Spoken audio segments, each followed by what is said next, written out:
ત્રીજી અવસ્થા વિશે અહીંયા ખાસ જે દીકરા દીકરીઓના લગ્ન નથી થયા એમના માટે ખાસ છે. આ ત્રીજી અવસ્થા વિશે ભગવાને શું કહ્યું છે? હે મનુષ્ય, તારા જન્મ સમયે તારો જીવન સાથી મેં નક્કી કરીને રાખ્યો છે. કૌંસમાં ફાંફા મારવા નહીં. એટલે એવું લખ્યું નથી, એવું સમજવાનું. તમને મા બાપ નક્કી કરવાનો અધિકાર છે, તમને ભાઈ બહેન નક્કી કરવાનો અધિકાર છે, તો તમને જીવન સાથી પણ નક્કી કરવાનો અધિકાર ઈશ્વરે નથી આપ્યો. કુરાનમાં લખ્યું છે કે તારા જન્મ સમયે તારું જોડું બનાવીને મેં રાખ્યું છે. થવું ના થવું, 2 વાર થવું, 4 વાર થવું, તૂટી જવું જુદી વાત છે, પણ જીવન સાથી નક્કી છે. કોઈ કહેતું નથી પરણું તો તને જ પરણું. રોજ ફોન, ક્યાં છો? ઠોકાઈ જશે, ઘેર જા છાનામાં.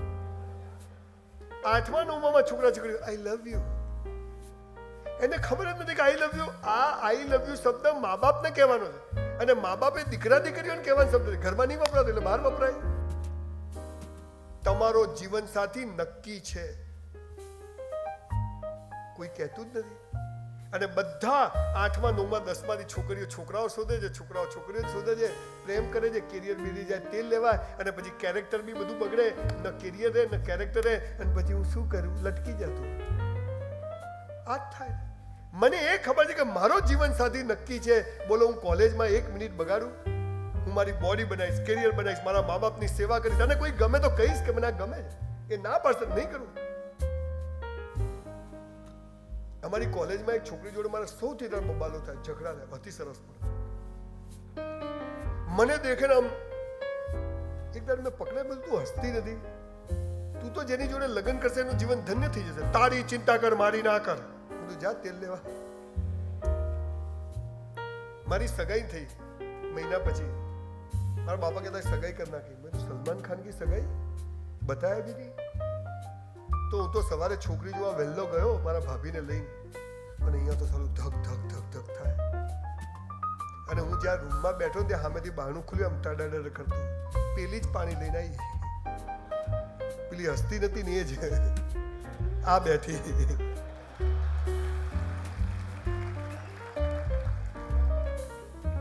અને ડેપ્યુટી મેયર સુધી 30 વર્ષથી હજી બદલી નથી, આપણે એ જ રાખી છે.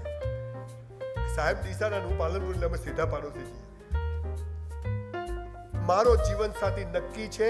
ઈશ્વરે મને જે આપ્યું એની જોડે. અને લગ્ન એટલે શું? તું જેવી હતી, જેવી છે, જેવી હોઈશ, તું જેવો હતો, જેવો છે, જેવો હોઈશ, આપણે સાથે છીએ, અને લગ્ન કહેવાય. આમ કરો તો કરું છું ને આમ કરો નહીં, એ ધંધો કહેવાય, લગ્ન ના કહેવાય.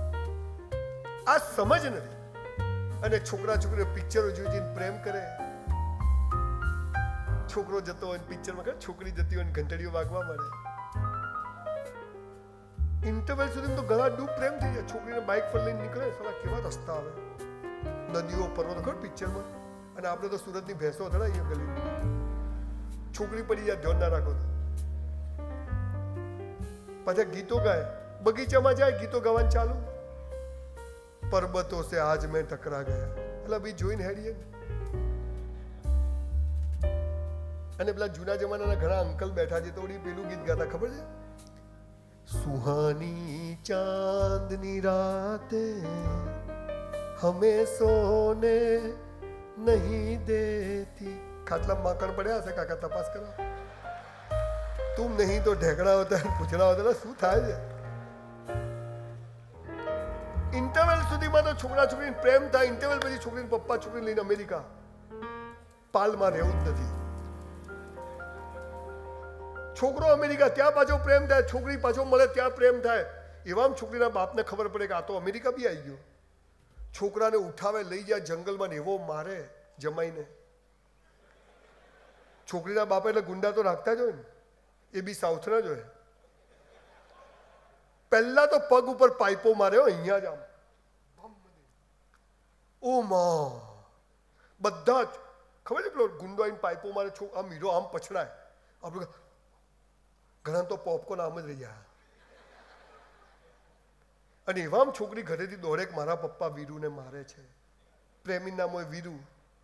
છોકરી ઘરમાંથી દોડે, એને હાલીને ખબર હોય ક્યાં મારે ત્યાં જ જાય. અને દૂરથી બૂમ પાડે એરપોર્ટ પાછળ જઈને, વીરુ મુझे ले जाओ. અને વીરુને માતાજી આવે. ઊભો થઈ જાય, ફ્રેક્ચર બેક્ચર રેડી. આપણે સાલી નસ ચડી જાય તો અઠવાડિયું આમ ફરી જાય. હાલ આ પિક્ચરમાં રેડી થયા આપણે બધા કે કમોન. પ્રેમની તાકાત. હીરો ઊભો થઈ જાય, બધાને મારી કાઢે.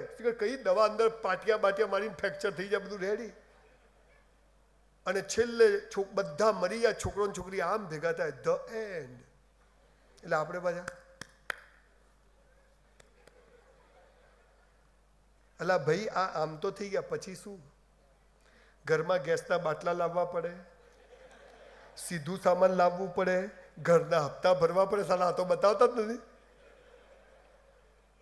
This is not. પણ આપણે કયો પ્રેમ સમજ્યા છીએ? અમદાવાદ અમારી વીએસ હોસ્પિટલ જોડે એક કાકા ઉભા હતા, બહુ ધ્યાનથી સાંભળજો. તે એક પાંજરું આવ્યું, પાંજરામાં એક ગાંડો મીનો. કોઈ નામ મીના જ માફ કરજો. મીનો ગાળો બોલે, નખ મારે, બધું ગંદુ ગંદુ બોલે. એટલે શું થયું? ડોક્ટર કે ગાંડો થઈ ગયો. કે કેમ? તો કે મીના નામની છોકરીને 10 વર્ષથી પ્રેમ હતો અને એન્ડ ટાઈમ પર મીનાએ ના પાડી દીધી.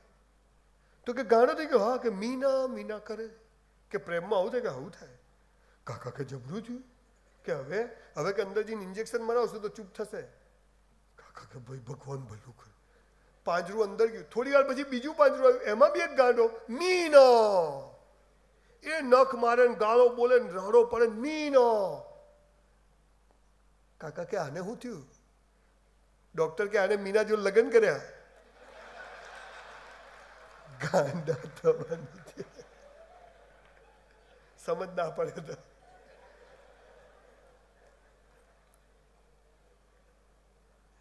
અહીં બેઠેલા જે દીકરા દીકરીઓના લગ્ન નથી થયા, 4 દીકરીઓનો બાપ છું. મારી 3 દીકરીઓએ લવ મેરેજ કર્યા, મારા છોકરાએ પણ લવ મેરેજ કર્યા. તમને ટીપ આપીને જઉં છું જે મેં મારા બાળકોને આપી હતી. તમને કામ આવશે કે કેવી રીતે પ્રેમ કરવો, કેવી રીતે લગ્ન. જેના થઈ ગયા તો હવે ખુશ આપણે કે ભાઈ મેરા હૈ સો જાવે નહીં, જો જાવે સો. તમને અમારે એક પ્રોફેસર છે 80 વર્ષના અને એમના વાઈફ 78 વર્ષના. તો એ પ્રોફેસરને એટલી ગંદી ગાળો બોલે, જ્યારે આ સારો આવો ને આવો ગમે તેમ બોલે. પ્રોફેસર અમારા જોરદાર વિદ્વાન. હું એકવાર એમના ઘેર ગયો, આમ બેઠેલા. મેં તો સાહેબ આ બહેરું આવી ગાળો બોલે, બે બહેતી કરો ને. મને કે નહીં સંજયભાઈ, बीवी पे हाथ नहीं उठाते. मैं तो क्या? तो कि देखो भगवान ने जब इस औरत को बनाया तो सोचा कि इसको किसके पास भेजूं? मेरे पास भेजी. अब ये मेरी जवाबदारी कि मैं इसको अच्छी तरह रखूं. साली समझदारी तो जुओ તમે. ભગવાન બધો તો આપણે કેવી રીતે લગ્ન કરવાના, પ્રેમ કરવાના તમને શીખવાડું. તમે મેળામાં જાઓ ખબર છે, એક બોર્ડ હોય, એક ગોળ, પછી બીજું white, black, green, yellow, 6 round હોય. ખબર છે? વચ્ચે મારો તો ઇનામ મળે. માં તો સાલું બહાર જ જાય, પણ વચ્ચે જાય તો ઇનામ મળે. ખબર છે? તો રાજા અહીંયા નીકળ્યા, પાલ ને અડાજણ ને પાલનપુર, પાટિયા બધે, તો બધા મોલ પર, બ્રિજ પર બધે ગોળ ચોંટાડેલા બોર્ડ, અને બધા વચ્ચો વચ્ચી. તો રાજાએ પૂછ્યું કોને કર્યું? તો દિવ્યેશ કે સાહેબ ગોળો છે કે બોલાવો. તે ગાડો શું છે? તો કે તે કર્યું. ડાબા વચ્ચો વચ્ચ ઊંઘમાં વચ્ચો વચ્ચા. તો કે વચ્ચે આવે તો 1 લાખ ઇનામ, પણ વચ્ચેની યાદ માથું કાપી કાઢીશ. પેલો કે કાપી કાઢજે. આખું ગામ ભાઈ રિવરફ્રન્ટ પર ભેગું કર્યું.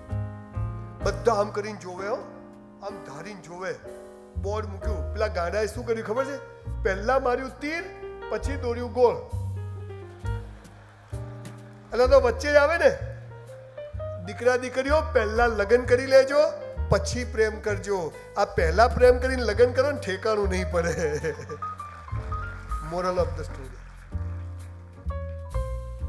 બ્લાઇન્ડમાં રમવાની મજા છે.